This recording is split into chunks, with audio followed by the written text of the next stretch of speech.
오늘 에베소서의 말씀을 가지고 우리가 함께 세미나를 진행하도록 하겠습니다. 주제는 예수 그리스도 안에서 나는 누구인가.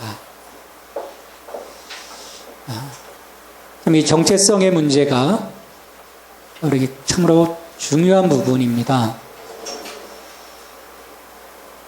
우리가 오전 예배에서도 말씀드렸듯이 정말 내가 그리스도 안에서 누구인지, 그 그림을 그리는 사람과 그리지 못하는 사람의 인생은 정말 엄청난 차이가 나는 것 같아요.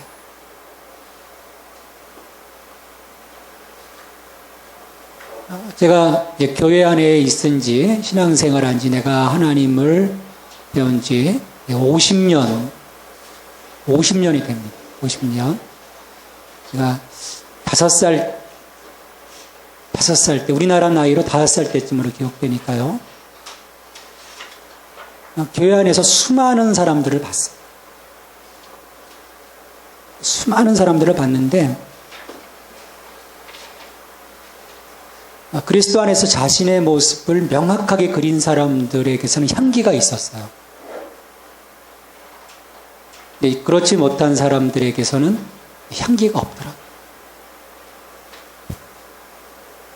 우리가 이 에베소서 말씀을 하나하나 읽어가고 말씀을 통해서 내 안에 계신 그 예수 그리스도의 향기가 나는 그 인생으로서의 회복, 그러면 너무 멋질 것 같아요. 또 그 향기 때문에, 그 생명의 향기 때문에 내가 가는 곳마다 사람이 살아난다. 내 곁에 있는 사람들이 살아난다. 근데 반대로 내가 갖는 곳마다 나로 인해서 사람이 죽는다. 좀 비극이거든요. 에베소서를 통해서 바로 그 같은 아름다운 나의 그림들, 나의 그 모습을 정말 뚜렷하게 그리고 거기에 따라서 우리가 살아갔으면 좋겠습니다. 우리 같이 한번 이 주제를 같이 한번 읽어보겠습니다. 예수 그리스도 안에서 나는 누구인가? 다시 한번, 예수 그리스도 안에서 나는 누구인가? 우리가 이 질문을요, 사실 끊임없이 던져줘야 돼요. 정말 나는 누군가?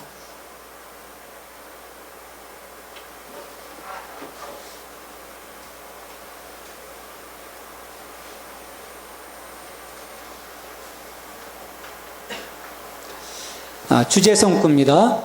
에베소서 2장 10절 말씀 같이 읽습니다.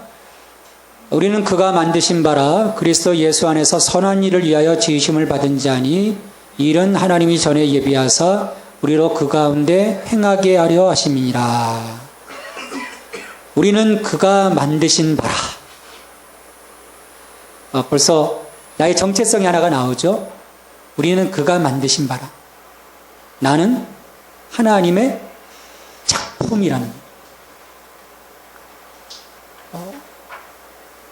이 작품도요, 아무 작품이나 다 명품이 되는 게 아니더라고요. 제가 그리면 그건 아무것도 아니고 휘리쩍하기인 거예요. 세계적인 거장이 그리면 그 사람이 설령 낙서한 거라도 정말 그 사람들이 또 그걸 사요. 제가 봐도 이걸로 왜 살까 그러는데 몇십억 주고 삽니다, 사람들이. 그건 그 작가 때문에 사는 거거든요. 나를 누가 만드셨냐 하면 하나님이 만드셨어요. 나는 하나님의 작품이다. 한번 옆에 분들을 보세요. 정말 그 하나님의 작품처럼 느껴집니까? 여기 계신 분들 다 하나님이 손수 빚으신 것 같아요. 예뻐요. 아름답습니다, 다들. 우리는 그가 만드신 바라, 그 다음에 그리스도 예수 안에서 선한 일을 위하여 지으심을 받은 자니. 하나님께서 우리를 지으셨는데, 나는 하나님의 작품인데,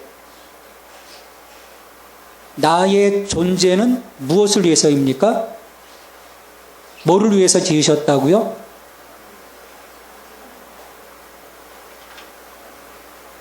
선한 일.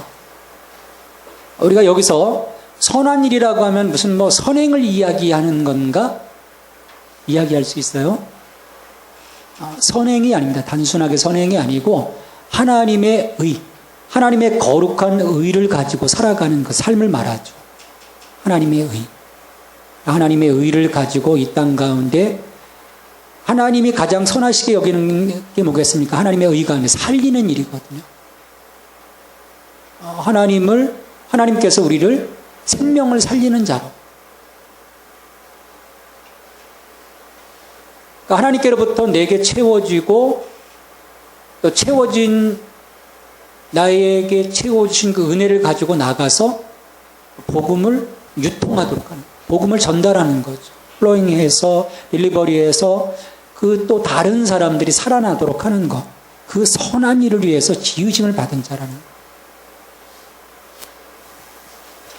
그러려고 하면 나를 통해서 하나님의 의가 흘러가고 나를 통해서 하나님의 생명이 흘러가려고 하면 내가 어떻게 되겠습니까?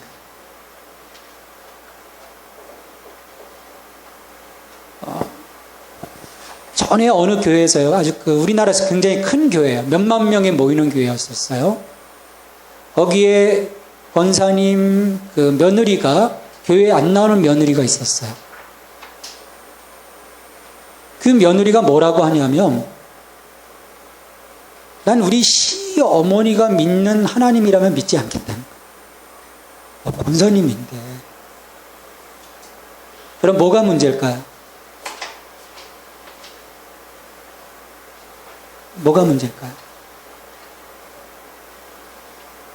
그 시어머니가 선한 일을 지으심 받은 자로서의 목적, 하나님의 의가 흘러가고 생명을 살리고 복음이 흘러가도록 하는 통로로서의 역할을 못한 거예요. 내가 분명한 그 하나님의 선한 일을 위해 지으심 받았다고 하는 나의 정체성에 대한 분명한 자각이 없으면요, 함부로 행동하게 되고요, 그것 때문에 다른 사람 살리는 일을 내가 해야 되는데 오히려 죽이는 일을 할 수 있다는 걸 사람들이 몰라요. 그러면서 또 하나님 앞에 와서는 어떻게 합니까? 거룩하신 하나님. 그런 사람들을 보고 우리 주님이 말씀하시죠. 내가 너를 도무지 알지 못합니다. 그러니까 경건의 모양은 있지만 경건의 능력이 없는.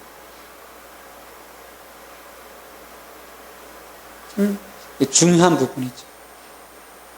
이 일은 하나님이 전에 예비하사 우리로 그 가운데 행하게 하려 하십니다. 우리는 하나님의 예정 가운데 부르심을 받았고 하나님의 선한 일을 위해서 부르심을 받았습니다. 하나님의 자녀로서, 하나님의 기업으로서 부르심을 받았죠. 우리가 에베소서를 통해서 그렇게 부르심 받은 내가, 그리고 그와 같은 그 한 사람 한 사람이 모여 이루어지는 이 교회가, 이 교회 속에서 우리가 어떻게 하나님 앞에 서야 되는지. 우리 한 사람도 중요하지만 우리 교회가 중요하거든요. 왜냐하면 우리 한 사람이 아무리 잘해도 교회가 하나님 앞에 바로 서지 못하면 한 사람 한 사람 잘하는 게 의미가 없어요. 사람들이 일본 사람들을 한 사람 한 사람 만나보면 참 좋다고 얘기를 해요. 그런데 실제로 그렇습니다. 제가 만난 일본 사람들도 보면 너무 좋아요. 근데 하나의 공동체로, 일본이라고 하는 공동체로 딱 서게 되면 이건 완전 벽이에요. 교회도 마찬가지입니다. 그래서 에베소서를 보면 우리 한 사람 한 사람 내가 그리스도 안에서 누구인가에 대해서 명확하게 얘기해 주심과 더불어서 우리 한 사람 한 사람 각각의 지체들이 모여서 머리 대신 그리스도 아래 이 교회의 모습, 그리스도의 몸된 교회로서 우리가 또 어떻게 해야 되는가, 그 교회의 비밀을 이야기를 합니다. 그래서 이 에베소서가 그래서 중요하죠.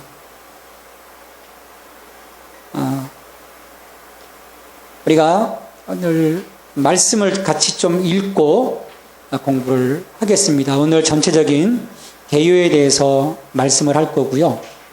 또 저희가 세미나 하면서 성경 본문을 안 읽어보면 의미가 없어요.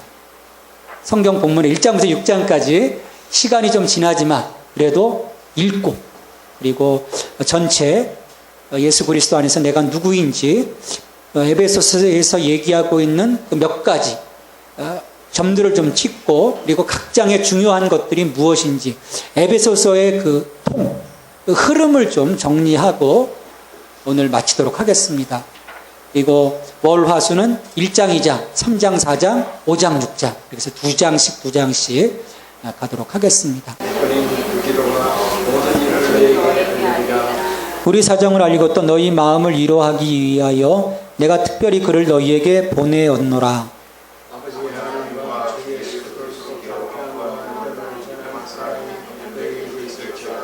같이 읽습니다. 우리 주 예수 그리스도를 변함없이 사랑하는 모든 자에게 은혜가 있을지어다. 아멘. 에베소서 1장부터 6장까지 읽었습니다. 한번 성경 읽기가 쉽지가 않아요.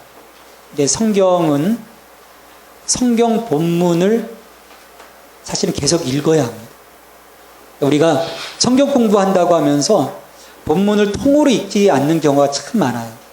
필요한 구절들만 읽으면 전체 그림을 통해서 우리에게 보여주시는 완성된 그림을 보질 못하는 거예요. 그래서 만약에 창세기다 그러면 1장부터 50장까지 우리 그 소설책 읽듯이 그래야지 그 소설의 기승전결 전체가 보여지거든요. 그래서 그런 훈련들을 하시면 성경 공부할 때 여러분들이 굉장히 그 유익한 것을 보게 될 거예요. 예수 그리스도 안에서 나는 누구인가? 우리 종교개혁자 칼뱅은 인간이 가져야 할 그 두 가지 지식, 중요한 그 두 가지 지식을 이야기를 했어요. 첫째는 하나님께 대한 지식. 하나님께 대한 지식이 하나님이 어떤 분이신지, 내게 어떤 일을 행하셨는지, 하나님과 나와의 그 관계에 대해서 우리가 좀 알 수 있어야 되죠. 둘째는 자기 자신에 대한 것입니다. 근데 이 나에 대한 것, 나 자신에 대한 지식은 이 하나님께 대한 지식이 없으면 자기 자신을 아는 것이 절대로 불가능하다고 칼뱅은 얘기를 합니다. 주일 예배에서 말씀드린 것과 같은 맥락인 거예요. 그리스도 안에서 나의 정체성을 찾을 수 있다는 거죠. 그러니까 그리스도 바깥에서는 거짓이고 유한하다는 거예요. 많은 사람들이 인간이란 무엇인가, 인간의 그 존재에 대해서 고민을 하고 또 나가서 보면 수많은 책들이 있어요. 어떻게 좀 책을 많이 읽어보셨습니까? 이 나의 그 인간의 그 존재에 대해서. 그 인간의 어떤 그 존재론적인 증명들을 하는 그런 철학적인 책들, 다양한 그런 인문사회학적인 그런 책들이 있고요. 또 많은 사람들이 봐요. 근데 보면 더 답답한 거예요. 명확하게 이야기를 사실 못하죠. 알 수 없으니까. 사람의 근원은 어디이며 어디로 가고 있으며 무엇을 위해서 만들어졌는지 그 살아감의 가치는 어디에서 발견할 수 있는지 우리가 바깥에서는 답이 없다. 특별히 보면 우리 청년 시절에 20대 때 이제 대학 들어가서 조금 하다 보면 그런 그 고민에 빠지거든요. 나는 어디로부터 왔으며 나는 어디로 가는가. 어떤 그 철학책을 탐닉하게 되고 그런 그 NLP적인 그런 인간의 어떤 극대화된 부분들을 또 이렇게 보면서 내 안에 어떤 그 우주적인 어떤 그 근거들 막 찾아보려고 하지만 사실 쉽지가 않습니다. 어느 책에 보니까 이런 정리를 했어요. 1,000원짜리 인간이다. 인간은 물질로 만들어졌습니다. 인체를 화학 성분으로 분해하면 225g입니다. K가 들어갔네요. 225g의 칼슘, 500g의 인산, 252g의 칼륨, 168g의 나트륨, 28g의 마그네슘, 그리고 28g의 철과 구리로 이루어졌다고 합니다. 그 밖에 체중의 65%가 산소, 18%가 탄소, 10%가 수소, 3%가 질소로 되어 있습니다. 해부학자들은 이 물질들을 현시가로 환산한다면 1,000원 안팎에 지나지 않는다고 합니다.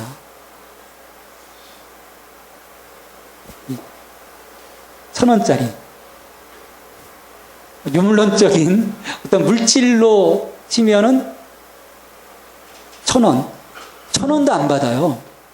오히려 우리 화장장 가면 돈을 내야 돼요. 우리 몸 처리하는데. 이 다분히 이 흙으로 만들어진. 이 속에서 우리가 계속해서 어떤 유물론적인 접근을 해 들어가다 보면 나의 어떤 그 존재 가치, 우리의 어떤 인간의 존엄성, 가치 부여가 사실은 안 되는. 얼마 전에 그 서초동에서 새 모녀인가요? 그 남편이 죽였잖아요. 남편이 죽였어요. 여러분 왜 죽였다고 생각하십니까?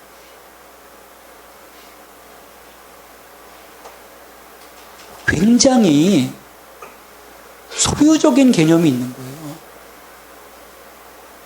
내가 죽으면 니들 아무것도 아니야. 내가 책임질 수 없는 거 내 손으로 죽이고 나도 죽을 거야. 사실 그런 개념이 깔려 있는 거예요.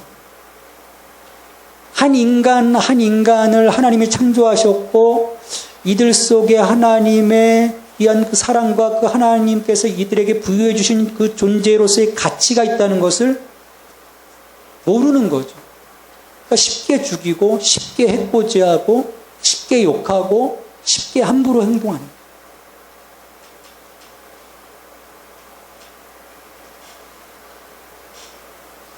이 사람들 심리가요, 만만하면 함부로 대합니다. 근데 만만하지 못한 좀 이렇게 좀 뭔가 있고 지위가 있고 그런 사람들은 함부로 대하지 못해요. 그 앞에 가면 또 굽신거리죠.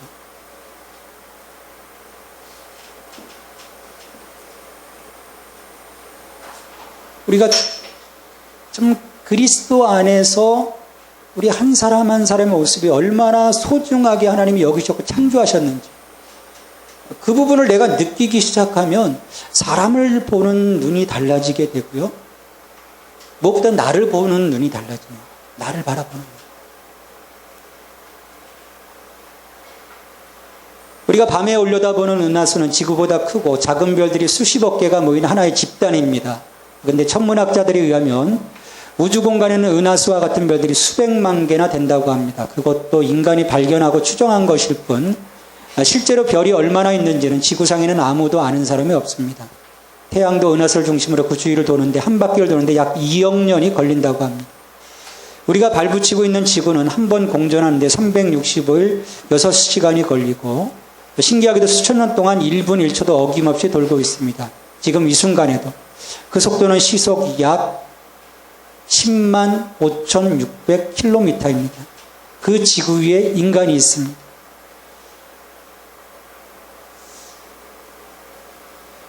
내가 있는 지점을 한번 생각해 보셨나요? 지금 이 설명한 걸 한번 상상을 해 보세요.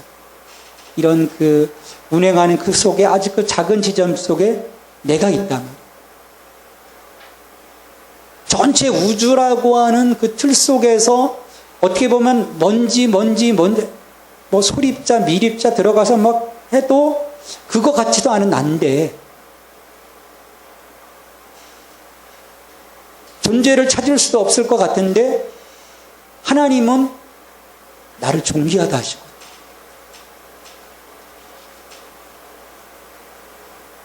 시간의 틀이 형성되기 전에 내가 너를 예정하기로 작정하셨다 말씀하셨고 기뻐하셨다 말씀하셨고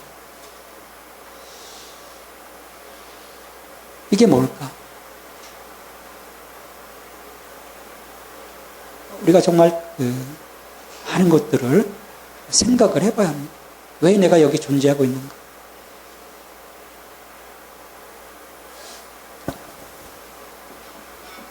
우연한 존재인가?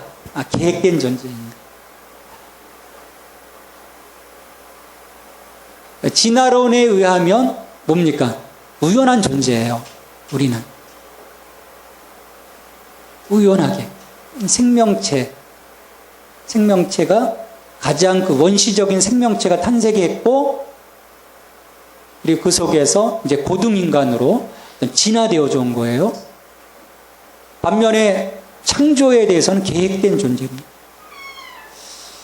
나는 우연한 존재인가? 나는 특별한 존재인가? 근데 신앙을 떠나서 여러분, 신앙을 떠나서 한번 제가 여쭤볼게요.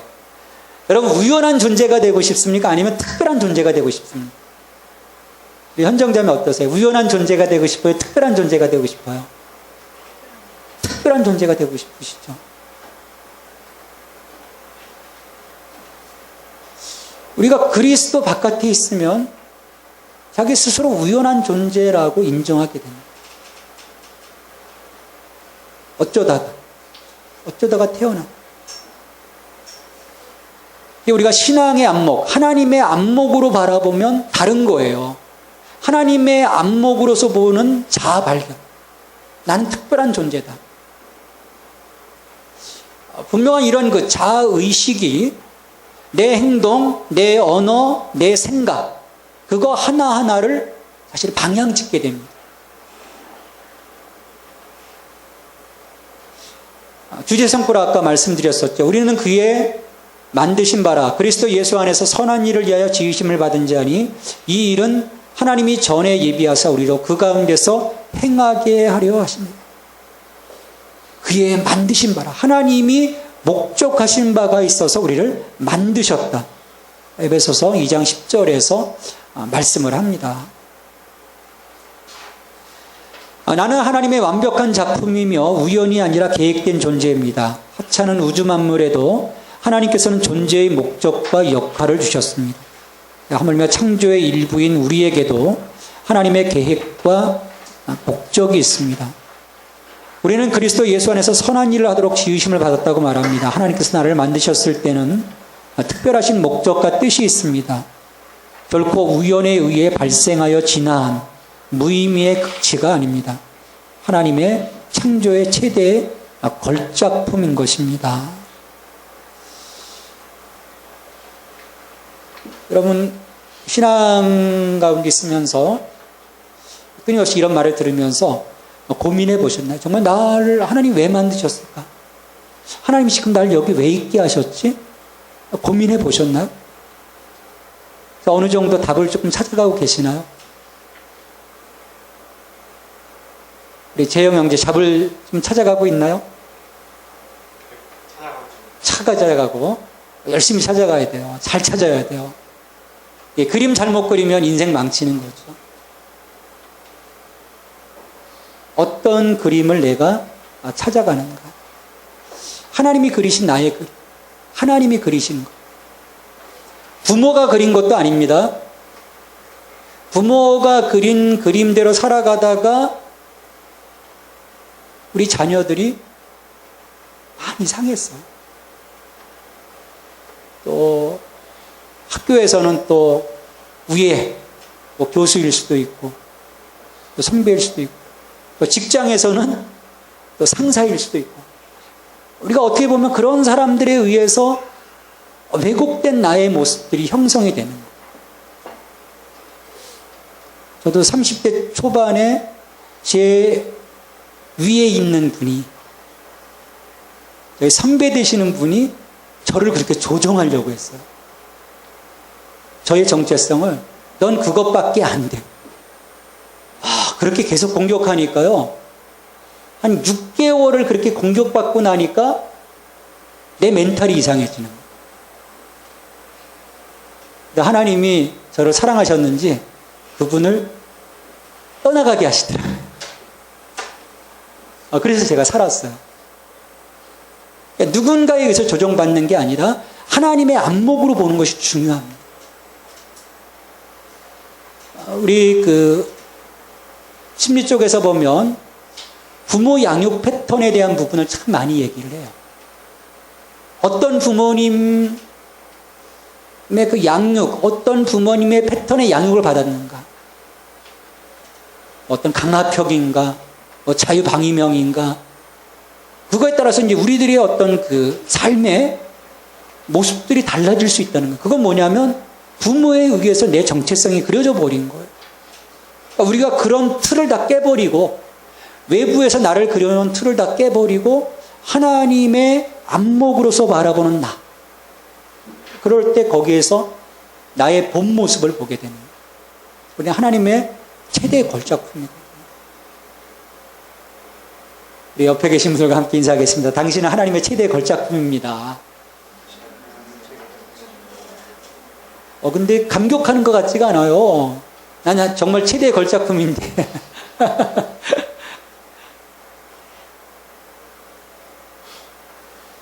하나님의 걸작품이라고 하는 이유가 뭐냐면 내 안에 하나님의 얼굴이 있거든요. 하나님의 얼굴이 있어요. 하나님의 형상. 우리 창세기 1장 26절로 28절 말씀 같이 읽습니다.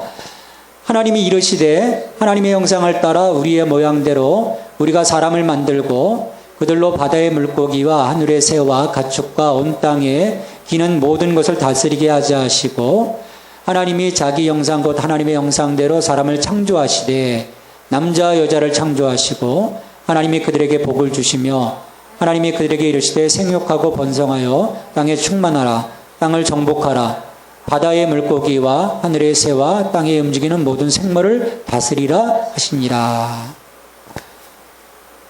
우리의 형상을 따라 우리의 모양대로 사람을 만들고 하나님의 형상을 따라. 아까 우리가 그 도원이 보면서 얘기를 했어요. 절묘하게 아빠의 얼굴들도 있고 엄마의 얼굴도 있다. 왜 아이가 태어나면 엄마 아빠의 얼굴이 묻어나오는 거죠? 왜? 엄마 아빠의 DNA가 이 아이 속에 있으니까 그런 거죠. 하나님의 형상, 하나님의 형상대로 지음받았다. 하나님의 그 거룩하신 DNA를 우리가 받았다는 거예요. 내 안에 하나님의 거룩하신 DNA가 있다는 거예요. 거기에 입력된 그 모든 정보에 따라서 내 모습이 나오는 거죠. 하나님이 내 DNA 안에 하나님의 얼굴을 넣어주신 거예요. 존귀하게 창조하셨다는 이 육축, 새 이런데 하나님의 형상을 따라 지음받았다고 있지 않았어요. 그냥 있으라 함이 있었어요. 말씀으로만 창조하셨어요. 근데 우리는 하나님이 빚으셨습니다. 하나님이 일하신 거예요. 말씀하신 게 아니라 손수 우리를 빚으셨고 생기를 불어넣어 주셨고 거기에 하나님의 DNA를 주신 거죠. 하나님의 형상을 따라 지음받았다. 그래서 다른 피조물과 다른 것입니다.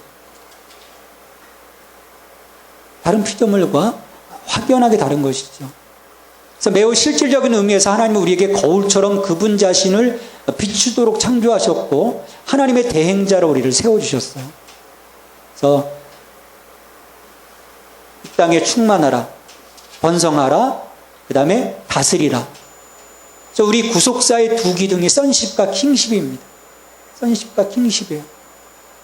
선십은 하나님의 자녀로서의 권세를 주셔서 이 땅 가운데 거룩한 톨레도트들, 하나님의 거룩한 씨들이 이 땅 가운데 충만하도록, 그래서 하나님의 영광으로 살아가고 또 죽어가는 많은 사람들이 하나님 편에 설 수 있도록 하나님이 우리에게 주신 이 복음을 유통하도록 하나님이 우리에게 그런 역할들을 주신 거죠. 그게 선십이에요. 하나님의 자녀로서의 권세. 그 다음에 킹십, 통치권입니다. 여러분, 하나님이 우리에게 주신 이 킹십을 갖고 있습니까? 거룩한 영향력을 갖고 있습니까? 예언 형제가 가는 곳곳마다 사람들이 어때요? 어떤 그 영향력을 좀 받나요? 받기도 하고 주기도 하고. 우리 현석 형제는 어때요? 받기만 합니까?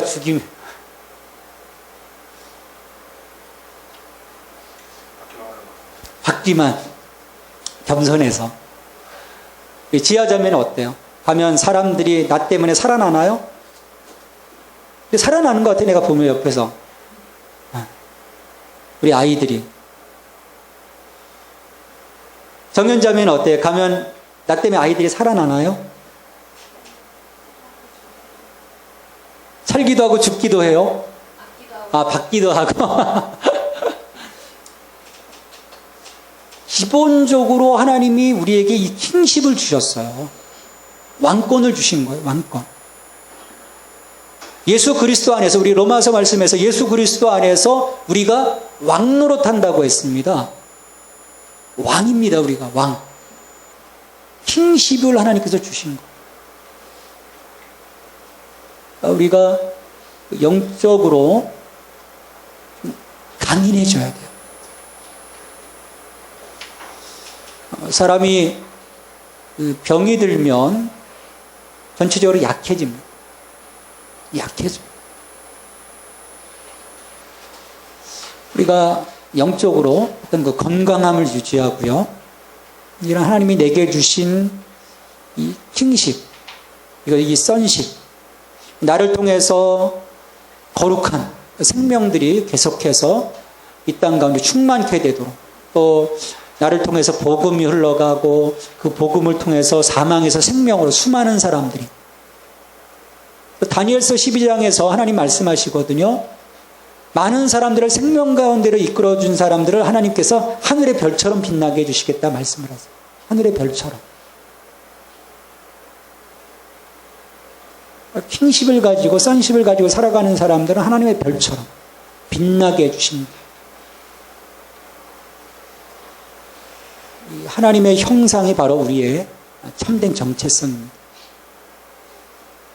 이렇게 거울 옆에 설 때마다 여러분 하나님의 얼굴을 보십니까? 내게서 거룩하신 하나님의 얼굴. 근데 거울 앞에 서면 이 우수에 젖은, 근심에 젖은 어떤 그 분노로 충만한 그 모습들이 드러나는 건 아닌지. 하나님이 드러나야 돼요. 거울 앞에 서서도 나를 봤을 때. 그러면 우리의 그 살아가는 날들이 비록 환경은 조금 어렵고 힘들어도 하루하루가 내 삶의 힘이 되는 거죠. 왜? 내 속에 하나님을 보거든요. 하나님이 함께 하신다. 하나님이 우리를 처소 삼아주셨지 않습니까? 거룩한 처소. 우리 에스겔서 제일 마지막 48장에 보면 여호와 삼마라고 해요. 그 도서. 새롭게 회복된 예루살렘 성을 여호와 삼마라 하리라고 말씀을 하는데, 하나님이 함께 하시는 도서. 우리의 그 삶의 태도가 달라지는 거죠.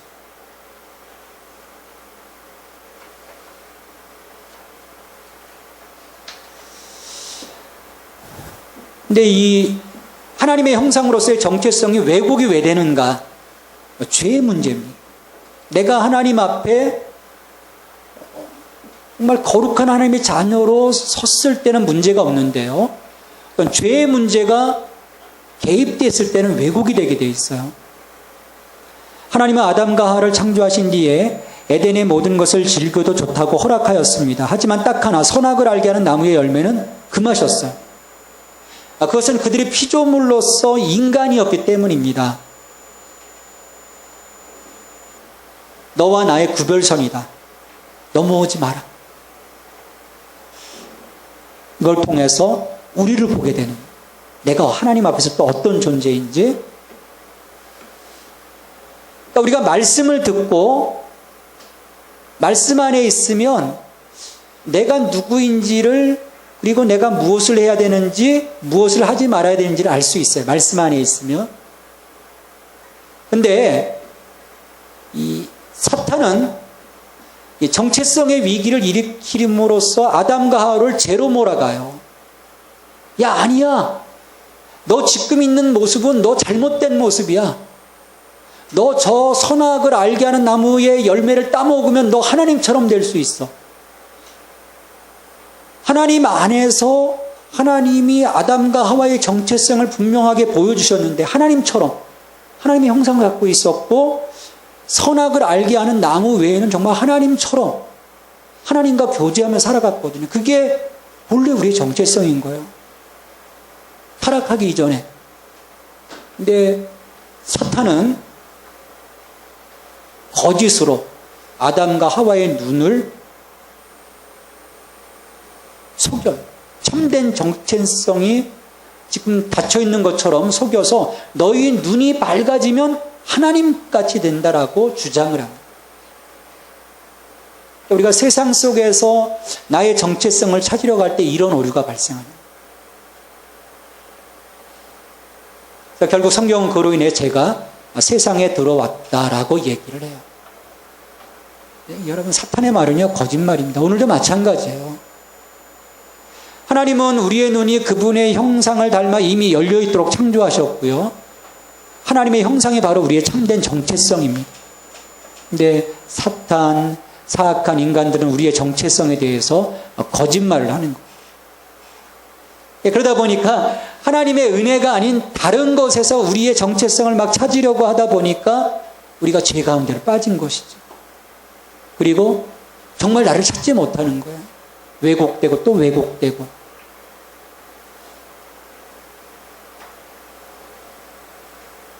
아담과 하와도 그 오류를 범해서 죄를 짓게 되고 그 아담과 하와의 죄로 인해서 인류 타락이라고 하는 불행한 결과가 나오게 된 것이죠. 그래서 그 뒤로 보면 인간이 내내 이 정체성의 위기를 겪습니다. 성경을 보면요, 수많은 그 정체성의 위기들을 겪는 이야기들을 보게 돼요. 인간들은 하나님이 이미 주신 정체성을 망각한 채 제멋대로 정체성을 쌓으려고 애써 왔습니다. 그러니까 첫째 아담 안에서 우린 다 죽어버린 거예요. 죄 때문에. 우리의 정체성이 닫혀버린 거죠. 우리 고린도전서 15장 22절에 보면 아담 안에서 모든 사람이 죽은 것 같이 그리스도 안에서 모든 사람이 삶을 얻으리라. 아담 안에서는 죽었지만 그리스도 안에서 다시 태어났다는 거예요. 아담 안에서 우리는 악한 본성을 물려받았지만 그리스도 안에서 새로운 본성을 받습니다. 그러니까 정체성이 닫혔는데 그리스도 안에서 다시금 우리의 정체성, 하나님의 형상으로 지음받은 우리의 정체성이 열리는 거예요. 그래서 친히 인간으로 오신 예수님은 하나님의 형상을 품은 자라는 정체성 안에서 끊임없이 예배하는 완벽한 삶을 보여주셨습니다. 정체성을 형성하기 위한 최악의 출발점은 바로 우리 자신입니다. 나로부터 출발하면요, 그건 최악의 출발인 거예요. 우리 정체성의 출발점은 성경의 출발점인 예수 그리스도가 되어야 합니다. 예수님을 알고 믿음으로 그분께 구원을 받는 게 참된 정체성을 얻고 우상을 파괴하기 위한 열쇠가 되는 것이죠. 자, 그러면 왜 에베소서인가? 이 정체성 얘기를 하는데 왜 에베소서인가? 그래야 우리가 공부할 그 목적이 있겠죠. 바울은 그리스도 안에서 이 새로운 정체성을 일깨워주기 위해서 이 편지를 썼다고 할 수 있습니다. 에베소서. 바울은 그의 서신을 통해 새로운 정체성 형성의 목적을 갖고 있었습니다. 그리스도와의 연합은 인간에게 완전히 새로운 정체성을 부여하는 것이죠. 그래서 낡은 자신, 낡은 인간성을 버리고 새 것을 입으라. 이게 예수 그리스도로 덧입으라는. 그러니까 거짓된 정체성을 벗어버리고 참된 예수 그리스도를 통해서 내 본래의 정체성을, 예수 그리스도 안에서 새로운 정체성. 근데 그것이 어떻게 보면은 하나님의 본래 우리에게 부여해 주신 정체성인 것이죠. 그 정체성으로 회복되는 것. 그것이 이제 에베소서를 통해서 우리 가운데 보여지게 되죠. 하나님은 올바른 정체성에서 올바른 행동이 나온다고 말씀합니다. 이 에베소서 말씀을 보면 우리가 옛사람의 자리가 아닌 그 하나님 그리스도 안에서의 새로운 본성을 가진 자로서의 그 삶의 행동 거지들에 대해서 얘기를 해요. 내가 도적이라는 정체성을 갖고 있으면 난 도둑질을 할 수밖에 없는 거예요. 내가 누군가에게 베푸는 자라면 내 삶은 베푸는 삶으로 드러나게 되거든요. 그리스도인으로서 우리는 정체성을 위해서가 아니라 정체성을 통해서 삽니다. 내가 그리스도 안에 있다라고 하는 것. 그래서 우리가 그리스도를 위해서 뭔가를 하거나 하지 못하는 게 핵심이 아니고 우리가 그리스도 안에서 누구인지가 가장 중요하다는 겁니다. 이것을 알면 내가 그리스도를 위해서 뭔가 할 수 있는 거예요. 자연스럽게. 근데 이걸 모르니까 내가 지금 뭘 해야 되지? 하나님 앞에 뭘 살아야 되지? 답이 없는 거예요. 답이 안 나와요.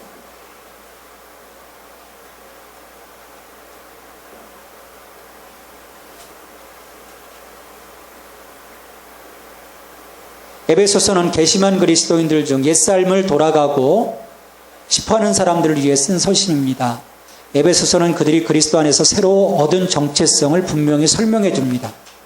에베소서를 통해 바울은 우상을 숭배하는 옛삶으로 돌아가지 말고 새로운 정체성을 굳게 지키며 예수 그리스도를 따라 거룩하고 의롭게 살고 하나의 교회로서 뭉치라고 에베소서를 통해서 촉구를 하고 있죠.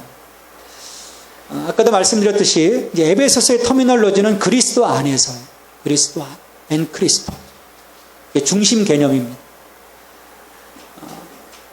이 그리스도 안에서 또 그 안에서 주 안에서 이 비슷한 표현이 36번 등장해요. 36번. 이게 바울 서신 전체에서는 216번 정도가 등장을 합니다. 그만큼 이 바울에게 있어서 그리스도 안에서라는 이 터미널로지는 굉장히 중요해요. 다른 사도들, 다른 서신에서는 잘 발견되지 않는 거예요. 이 바울 서신에서 유독 많이 발견이 됩니다. 이 그리스도 안에서 이라는 이 두 단어는 세상을 변화시키고 또 성도의 정체성이 이 두 단어에 사실은 완벽하게 담겨져 있다고 할 수 있죠. 그리스도 안에서. 그러니까 성도라고 하는데 그리스도 안에 있는 성도가 아니다. 그건 성도로서의 사실은 정체성이 없는 거죠. 그리스도 안에 있을 때 성도로서의 정체성을 갖게 됩니다. 그리스도 안에 있을 때 하나님의 자녀로서의 정체성을 갖게 되는 거고, 그리스도 안에 있을 때 내가 하나님의 처소로서의 정체성을 갖고 있는 것입니다. 바깥에 있으면 아무것도 할 수 없는 거예요. 그래서 예수님이요, 요한복음 15장 15절에서 이 정체성에 관한 말씀을 분명히 하십니다. 우리 같이 읽어보겠습니다. 나는 포도나무요, 너희는 가지라. 그가 내 안에, 내가 그 안에 거하면 사람이 열매를 많이 맺나니 나를 떠나서는 너희가 아무것도 할 수 없습니다. 그리스도 안이라는 개념은 참 그런 점에서 보면 어떤 그 풍성한 승리의 삶에 중요한, 너희가 나를 떠나서는 아무것도 할 수 없다. 그러니까 그리스도 안에 있으면 나에게 풍성함이 있지만 그리스도 바깥에 있으면 아무것도 없다는 거예요. 자, 그리스도 안에서 어떤 그 은혜를 우리가 입었는지 몇 가지 좀 살펴보겠습니다. 그리스도 안에서 나는 구원받았다. 에베소서 2장 1절 8절 같이 읽습니다. 그는 허물과 죄로 죽었던 너희를 살리셨도다. 너희는 그 은혜에 의하여 믿음으로 말미암아 구원을 받았으니 이것은 너희에게서 난 것이 아니요 하나님의 선물이라. 그리스도 안에서 우리가 구원받았다는 거예요. 몇 가지로 구원받았는지 아십니까? 6가지 정도. 이렇게 큰 틀로 보면 6가지예요. 첫 번째가 죄로부터 구원받았죠. 또 죄의 삭신, 죽음으로부터, 또 세상적인 삶으로부터, 또 사탄으로부터, 또 우리 자신의 옛 본성으로부터, 또 하나님의 진노, 심판으로부터 우리가 구원을 받았죠. 또 같이 읽습니다. 그리스도 안에서 나는 존귀한 하나님의 자녀이다. 4절 5절 같이 읽습니다. 곧 창세전에 그리스도 안에서 우리를 택하사 우리로 사랑 안에서 그 앞에 거룩하고 흠이 없게 하시려고 그 기쁘신 뜻대로 우리를 예정하사 예수 그리스도로 말미암아 자기의 아들들이 되게 하셨으니 우리가 입양된 거, 입양. 그 당시 로마 시대에 있어서 입양은요 굉장히 법적으로 보장되어 있어요. 여러분 그 황제 가운데 네로가 입양하라는 거 아시죠? 입양자인데 황제가 됐어요. 그 당시는 그런 그 사회적인 아주 보편적인 일들이었어요. 그 사회적인 그 현상을 이제 바울이 가져와서 하나님이 우리를 입양했다. 그러면 야, 우린 굉장한 또 삶을 살아갈 수 있네라는 이해가 되는 거예요. 우린 지금 입양하면 어떤 뭐 그냥 좀 나아졌겠다라는 그런 삶 정도 생각을 하는데 그 로마 시대 때의 사람들의 입양이라는 개념은 입양? 괜찮은데? 황제도 될 수 있는. 우리가 왕인 거예요. 왕이신 하나님께서 우리를 입양했기 때문에. 그런 개념으로 사도 바울이 이야기를 한 것이죠. 그래서 그리스도 안에서 우리가 다시 태어났고 구속받았고 새로운 자로 영원히 살아가게 될 것이다. 그 부분들을 사도 바울이 이야기하는 것입니다. 우리는 그리스도 안에서 우주 최고의 아버지께 온전히 입양되었습니다. 우주 최고의 아버지. 하나님 같은 아버지가 어디 있겠습니까? 여기 아버지가 우리 아버지는 퍼펙트 혹시 있으신가요? 다들 결점이 있어요. 결점이 있어요. 저희 아버님도 일찍 돌아가셨는데 결점이 있으시죠. 참 좋으신 분인데 또 보면 결점이 있어요. 저도 우리 아들에게는 또 결점이 있어요. 저도 또 욱하는 게 또 있거든요. 이게 상처가 있을 거예요. 용서해줘라 아들아.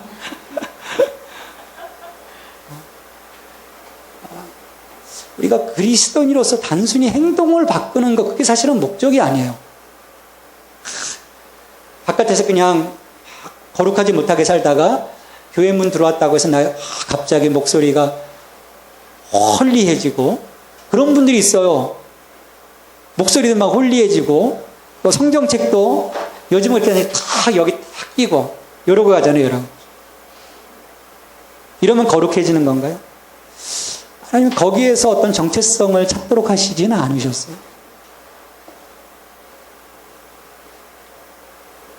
우리가 하나님 안에서 어떤 자로 살아가는가, 어떤 목적을 갖고 살아가는가, 그리고 무엇보다도 아버지를 닮아가는, 아버지를 닮아가는, 거룩하신 아버지를 닮아가는 것, 그게 참 중요합니다. 내가 뭐 했다가 아니라. 여러분, 사랑하면 닮아가나요? 어떻습니까? 서로 사랑하면 닮아가요. 연정자매가 지금 2년 됐나요? 결혼한 지? 2년 반. 서로 닮았어라고 하는 소리 자주 듣나요? 최근에 고난 가운데 사랑이 더 깊어져서 점점 더 닮아져 가요. 표정이 닮아지고 말씨가 닮아지고 서로 보면서 그런 그 닮아감이 있거든요. 그러니까 내가 하나님을 사랑하면 하나님을 닮아가는 게 건강함이에요. 근데 하나님 사랑해요 하면서 점점 멀어가면 그건 어떻게 되는 거겠습니까? 그 사랑이 진짜가 아닌 거죠. 그래서 우리가 교회에서 성령을 통해서 그 부분을 도와주시는 거, 하나님. 성령 안에서 하나님을 닮아가도록.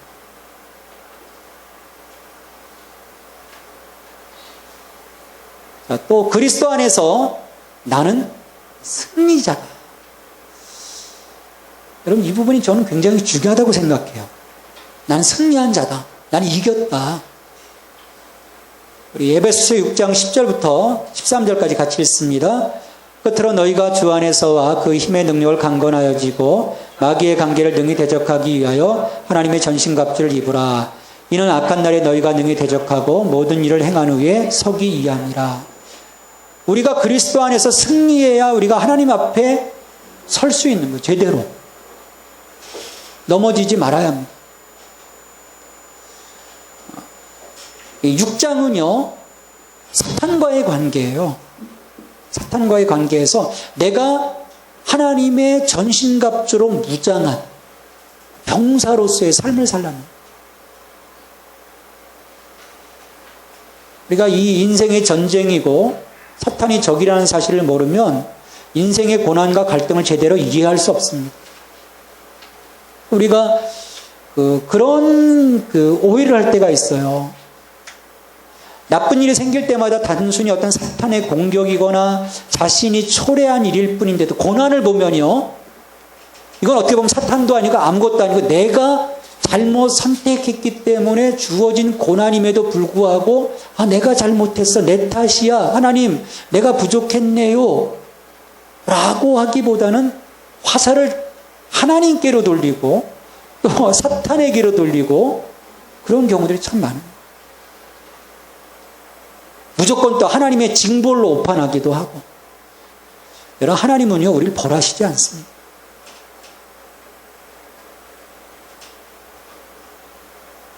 우리가 이 영적으로 참 중요한 부분이에요. 무엇보다도 십자가에서 예수님이 다 이기셨어요. 그러니까 지금 당장 드러나는 어떤 고난, 드러나는 어떤 그런 시험들은요, 내가 선포하면 능히 넘어설 수 있는 거예요. 우리 강아지가 있습니다. 저희 집에도 강아지가 있는데 보면 이 녀석이 슬금슬금 귀여워요. 막 이불로도 막 올라오려고 그래요. 요즘 이제 11살이 되니까 노망이 조금 들었어요. 옛날에 그 엄격했던 걸 잊어버리고 쫙 들어와야지. 그럼 오지마! 오지마! 그럼 강아지가 응치라고 안 와요. 왔다가는 한 대 맞으니까. 똑같습니다. 사탄은 이미 십자가에서 예수 그리스도를 통해서 패배한 자. 근데 아직 완벽하게 그를 목 치지 않으셨어요. 왜냐하면 옛날 그 전장에서 진 장수들은 목을 치지 않습니까? 그래야 끝나는데 하나님이 언제 목을 치시냐면 언제 목을 치실까요?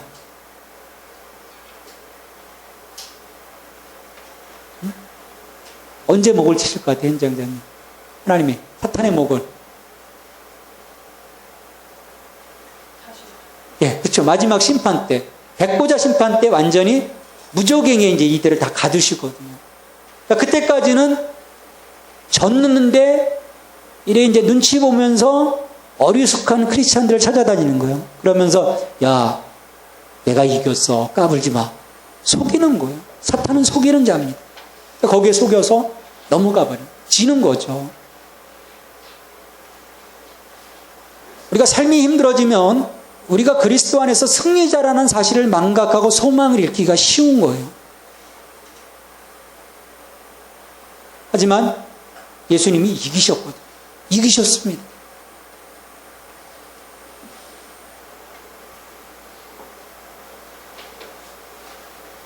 우리는 마귀의 유혹을 뿌리칠 수 있고 그를 공격함으로써 마귀를 물리쳐야 합니다. 우리가 승리자로서의 나의 어떤 정체성을 분명히 해야 돼요.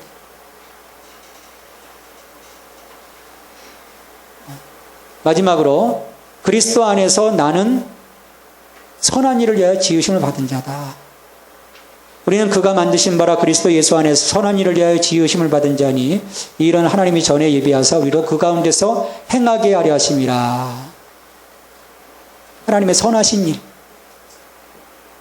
나를 통해서 구원받지 못한 배우자, 자녀, 친구, 가족, 동료, 심지어 적들에게까지 그리스도가 흘러가야 되는 거예요. 여러분, 어떻게 여러분을 통해서 그리스도가 흘러가고 있습니까? 아니면 가로막고 있나? 그리스도가 흘러가야 돼요. 재영 형제를 통해서 그리스도가 흘러가고 있나요? 흘러서 왔어, 예원 형제. 그렇죠? 예원 형제는 또 흘러가가지고 엄마하고 문영이하고 그게 흘러가는 거예요. 다 흘러가는 거죠. 왜? 나는 하나님의 생명을 살리는 일에 택함받은 백성이기 때문에. 결코 우리는 언어 하나, 행동 하나, 또 얼굴의 표정 하나로 누구를 죽여서는 안 됩니다. 나는 아무렇지 않게 탁 던진 말 한마디인데 그 사람에게는 그게 죽음과 같은, 참 이 말이라는 게요, 없어지지 않습니다. 내가 그때 말 실수했어, 용서해줘. 용서는 되는데요, 말이 박힌 것은 안 빠져나가요. 그 사람 볼 때마다 생각이 납니다. 아파요. 그래서 우리가 이 언어, 살리는 언어를 사용해야 돼요.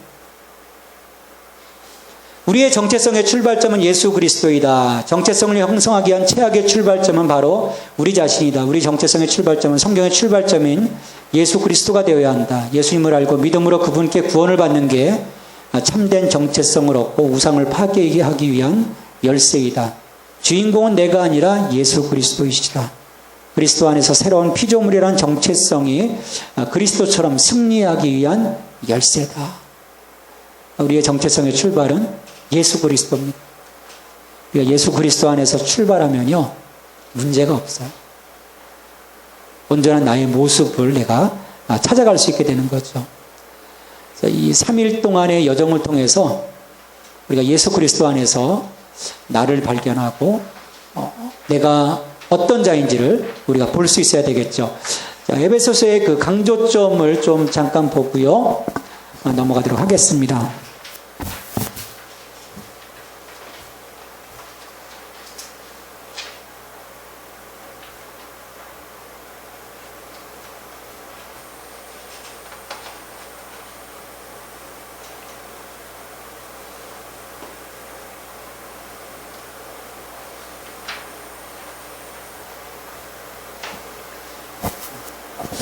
에베소서가 몇 장이죠? 6장이에요. 근데 정말 그 6장, 짧은 장이지만 정말 보석과 같은 말씀이에요. 에베소서는 예수 그리스도를 통해 시작된 은혜가 어떤 과정을 거쳐 마침내 하나님의 창조하신 모든 세계까지 구원 받는 자의 과정을 설명해주는 은혜의 경륜의 책입니다. 1장을 보면 이 만유를 통일하신 삼위 하나님의 구원 계획이 나와요. 삼위일체 하나님, 성부 하나님, 성자 하나님, 성령 하나님이 어떻게 우리들의 구원을 위해서 이 삼위일체 하나님이 일하셨는가.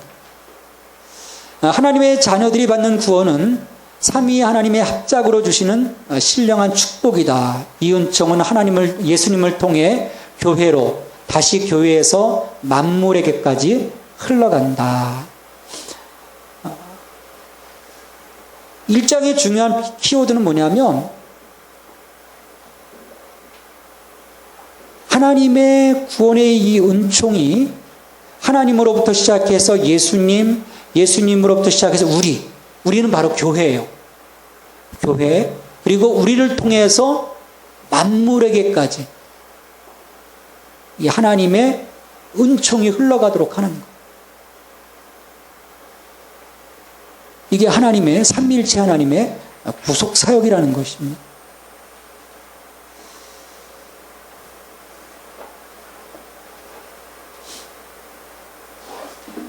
그러니까 우리가 구원하면 어떤 죄 가운데 빠졌던 한 인간을 구원하시는 구원으로만 생각할 수가 있어요.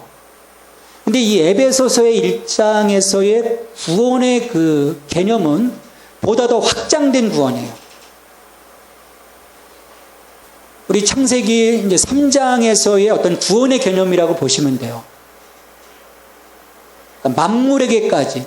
왜냐하면 아담의 타락으로 인해서 어떻습니까? 땅까지 저주를 받거든요. 땅까지 저주를 받는데 여기에서 말씀하신 이 구원의 계획은 그처럼 저주받았던 땅까지 만물에게까지 하나님의 은총이 흘러가서 본래 창조 질서가 회복되어지는 구원의 역사를 말하는 것이죠. 굉장히 큰 그림을 그리고 계시는 거예요. 1장에서는 그와 같은 만유를 통일하신 삼위의 하나님의 구원의 계획. 그래서 그것이 하나님에게서 예수님에게서 우리, 즉 교회, 그리고 만물에게로 이제 흘러가게 하시는 거죠. 나의 구원 생명 안에 삼위 하나님의 DNA가 숨겨져 있다는 하나님의 형상, 하나님의 형상대로 지음받은 나. 그래서 그 하나님의 그 생명이 나를 통해서 사람들에게로 또 만물에게로 흘러가도록 하는 것이죠. 복음은 유통의 복음이다. 자연세계까지 흘러가 하늘과 땅이 통일되어야 한다. 예수 그리스도 안에서 통일되게 하려 하심이라 말씀을 합니다. 이 우주적인 구원을 위해서 누구를 택하신 거예요? 나를 택하신 거예요. 여러분 대단하지 않습니까? 이 우주적인 구원을 나는 뭐 아무것도 하는 게 없는데, 근데 하나님의 입장에서는 우주적인 구원을 위해서 나를 택하신 거예요. 나를 통해서 흘러가도록. 그러니까 어느 한 사람만을 통해서는 흘러가는 게 아니거든요. 각각의 사람들, 거룩한 하나님의 백성들을 택하시고 그들을 통해서 만물에게로 이 모든 것들이 다 흘러가도록 하나님이 우리들을 택하셨다는 거예요. 쓰임받는 존재, 쓰임받는 그릇이라는 거.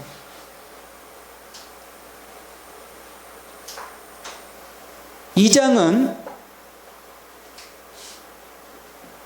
함께 죽고 함께 살고 함께 하늘에 안침받음이라는 그런 주제를 갖습니다. 우리가 예수님을 믿음으로 그와 함께 십자가에 못 박히고 그와 함께 부활하여 그와 함께 하늘의 존귀하심에 참여하게 된다. 마침내 성도는 이러한 십자가의 은총을 통하여 이 땅에서 하나님을 모시는 거룩한 성전이 된다. 그러면 아이덴티파이, 동일시되는, 예수 그리스도와 동일시되는. 그래서 그분의 행하신 그 모든 것들을, 그 혜택들을 내가 누리게 되는 거예요. 내가 예수 그리스도와 함께 십자가에 죽고 또 예수 그리스도와 함께 그 죽음 가운데서 살아나고 예수 그리스도와 함께 하늘에 안침받아 우리의 죄를 위해서 죽으시는 그 사건에 내가 또 다시금 부활하면서 의롭다 하시는 그 자리 가운데 우리가 참여하는 거고, 또 하나님 예수님과 함께 승천함으로 하늘 보좌에 앉음으로써 우리의 삶을 정직케 하시는 하나님. 이 십자가 부활 승천이 그래서 중요합니다. 그러니까 그리스도 안에서 내가 부유함을 누리게 되는 거예요. 하나님이 나를 택하시고 그 하나님의 그 풍요로우심을 2장에서는 내게 주시는 거예요. 내가 누리는 겁니다. 먼저 누려야 돼요. 왜냐하면 내가 누림 없이 나가서 주려고 하면 어떻습니까? 우리가 신앙생활 하면서 그럴 때 가장 어려워요. 나는 가진 것 없는데, 나는 어떤 컨텐츠도 없는데 가서 주려고 하다 보니까, 그래서 교회 안에서 보면 어떤 공급 없이 계속 뭔가를 섬기고 하다 보면 어떻게 됩니까? 내가 죽어요. 많은 분들은 그렇게 봤어요. 공급 없기 때문에. 1장에서 보면 하나님이 그러한 큰 구원을 가지시고 나를 택하세요. 나를 하나님의 자녀로 불러주셨어요. 하나님의 영광으로 살도록 하셨어요. 그리고 2장에 와서 보면 그리스도와 함께 죽고 살고 승천하게 하심으로써 그 그리스도 안에서 누리는 그 풍성함을 내게 막 주시는 거예요. 내가 풍요로워지는 거죠. 그래서 내가 받는 은혜가 커야 합니다. 우리 예원 형제가 받는 은혜, 정현자매가, 우리 현정자매가, 지하자매가 받는 은혜가 커야 되는 거예요. 그래야 나로부터 시작이 돼서 또 흘러가게 됩니다. 그러니까 예수 그리스도와 붙어 있으면 이런 혜택들을 누리게 되는 거예요. 그리고 나서 이 부유함을 경험하고 나서 이제 3장으로 갑니다. 함께 우사가 되고 함께 지체가 되고 함께 약속에 참여하는. 이 2장의 목적이 3장입니다. 내게 주신 그리스도 안에서 나를 풍요롭게 하시는 것이 3장으로 흘러가기 위한 것. 나를 통해서 나의 부요함이 이방인에게로 흘러가도록, 나의 부요함이 가족에게로 흘러가도록, 나의 부요함이 내 친구들에게 흘러가도록.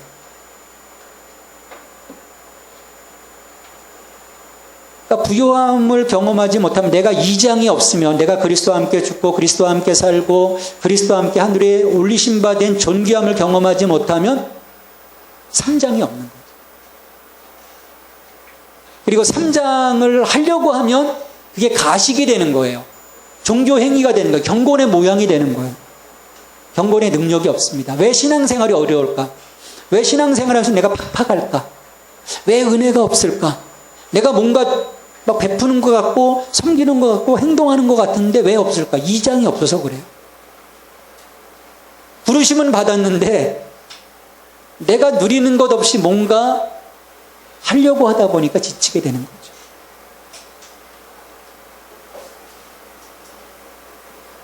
나는 그리스도와 동일시된 자임을 인정하고 사는가? 함께 죽고 함께 살고 함께 하늘에 한 침바된 십자가, 부활, 승천이 있는 삶인가?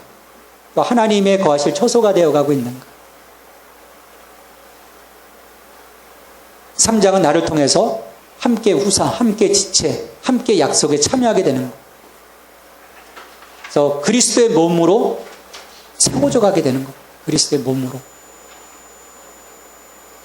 내가 누린 충만한 복음을 유통하고 있는 양이 있는가? 여러분, 양이 있습니까? 누군가 나로부터 흘러가서 내가 살리는 양이 있습니까? 내가 전달하는, 내게서 흘러가는 복음의 분량이 얼마나 풍요로운 내용인지 나를 통해서 흘러가야 돼. 내가 영적인 저주를 줄 수 있어야 돼요. 4장은 그리스도의 몸인 교회를 통하여 만물이 충만케 되는 것을 이야기합니다. 우리를 통해서 이제 만물에게로 복음이 흘러가도록 하는 거예요. 예수님이 이 땅에 오신 이유는 사람을 구원하기 위함이 아닌 만물이 원래대로 충만케 되기를 원하는 갈망 때문이다. 이 충만함은 교회를 통하여 만물에게까지 전달되어 만물도 충만하게 된다. 우리가 사는 현실의 역사, 환경, 삶의 현장은 죄 많은 세상이기에 빨리 떠나야 할 것이 아니라 우리가 회복시켜야 하고 치료해야 하고 충만케 해야 할 우리의 통치 영역이며 사역지다. 우리 사역지입니다. 하나님으로부터 택함받고 자녀로 택함받아서 내가 그리스도 안에서 채워지고 또 나를 통해서 내 주변의 사람들에게 하나님의 은혜가 흘러가고 그리고 그것이 교회의 몸으로 세워져서 이 교회를 통해서 만물이 충만케 되는 거예요. 여러분, 이게 교회의 비밀입니다. 우리가 모여서 교회가 되는 거예요. 그래서 여기가 교회인 것입니다. 이게 교회인 거예요. 건물이 교회가 아니라 우리가 교회인 거예요. 우리의 생명교회 건물로 치면 보잘것없잖아요. 카타콤, 지하. 사람이 교회인 거예요. 사람. 우리 안에 충만하신 예수 그리스도가 드러나는 우리들이 교회인 것이죠. 나는 마디와 힘줄의 역할을 몸 안에서 잘 감당하고 있는가? 나는 복의 근원으로서 축복의 물줄기가 잘 흘러가고 있는가? 그래서 이 구원의 어떤 계획을 보면 하나님, 그 다음에 예수님, 그리고 교회, 만물, 이게 흘러가는 순서입니다. 우리 5장에서는 하나님과의 관계예요. 내가 택함받고 하나님께로부터 은혜를 누리고 나를 통해서 복음이 유통되어진 이 과정 속에서 내가 정말 하나님 앞에 정결한 신문가, 늘 어떤 나의 정체성에 대한 부분, 이 거룩함에 대한 부분을 우리가 늘 염두에 둬야 한다는 것입니다. 그렇지 못하면요, 기업을 상실케 하는 거예요. 잃어버립니다. 하나님께서 내게 주신 장자권을 잃어버리는 거예요. 교회는 그리스도에 대하여 정결하게 단장한 신부와 같다. 모든 세속의 흐름과 옛사람의 잘못된 것들을 벗어버리고 빛의 자녀로 서야 한다. 빛의 자녀답게 살고 있는가? 얼마나 그리스도께 복종하고 있는가? 거룩하고 정결한 신부로서 단장이 되어 있는. 여러분, 정결한 신부입니까? 정결한 신부예요. 교회로서 하나님 앞에 서는 모습이에요. 교회로서 어떻게 우리가 하나님 앞에 설 것인가, 이게 중요하죠. 신부인 교회. 그러니까 우리가 1장부터 4장까지를 읽지 않고 이 5장을 봐버리면 일반 가정처럼 보게 될 수 있습니다. 이 부분을, 5장을. 이 정결한 신부를. 이건 교회로서의 우리의 모습을 말하는 거예요. 신부는 이제 바로 하나님, 그리스도와의 이제 관계고요. 6장에는 무장한 군인. 하나님의 전신갑주로 무장한 군인의 모습. 이거는 마귀와의 관계, 현장 속에서 어떻게 주님을 모시고 마귀와 싸워갈 것인가. 그래서 부자관계, 이 안에서 농간을 피는 사탄과 어떻게 내가 온전한 부자와의 관계들을 세워갈 수 있을 것인가. 또 주종관계, 요즘은 노사관계죠. 또 사탄과의 관계, 목자와 양의 관계, 이런 것들을 어떻게 바로 세워갈 것인가. 교회는 세상과 마귀에 대하여 무장한 군인과 같다. 성도의 싸움은 세상의 혈과 육에 대한 싸움이 아니요 악한 영들 곧 하나님을 대적하여 인간을 타락시키고 이 땅을 황폐케 했던 공중 권세 잡은 자를 향한 영적 전쟁이다. 여기서 우리가 이겨야죠. 온전하게 하나님의 전신갑주를 무장해서 이겨야 하는 것입니다. 싸움의 대상과 섬김, 협력의 대상을 잘 구별해야 한다. 어떻게 피하 간의 식별을 잘 하고 계십니까? 아니면 아군 폭격하고 계십니까? 정말 내가 도와줘야 될 사람인데 죽이는 경우들이 있거든요. 같이 싸우는 거예요. 싸우지 말아야 되는데. 합력해서 지금 마귀와 싸워야 되는데. 우리가 영적으로 잘 구별해야 합니다. 나의 성도와 목자와의 관계는 어떤 관계로 맺어지는가? 그들을 위한 나의 기도의 계획은 무엇인가?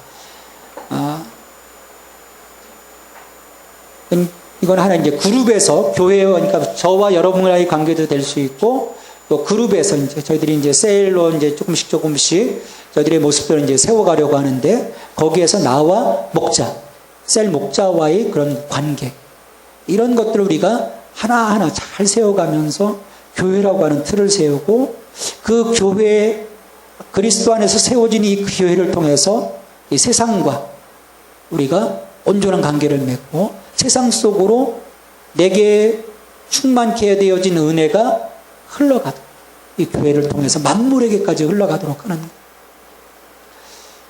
거예요. 그러려고 하면 오늘 나의 이 모습을 제대로 봐야 됩니다.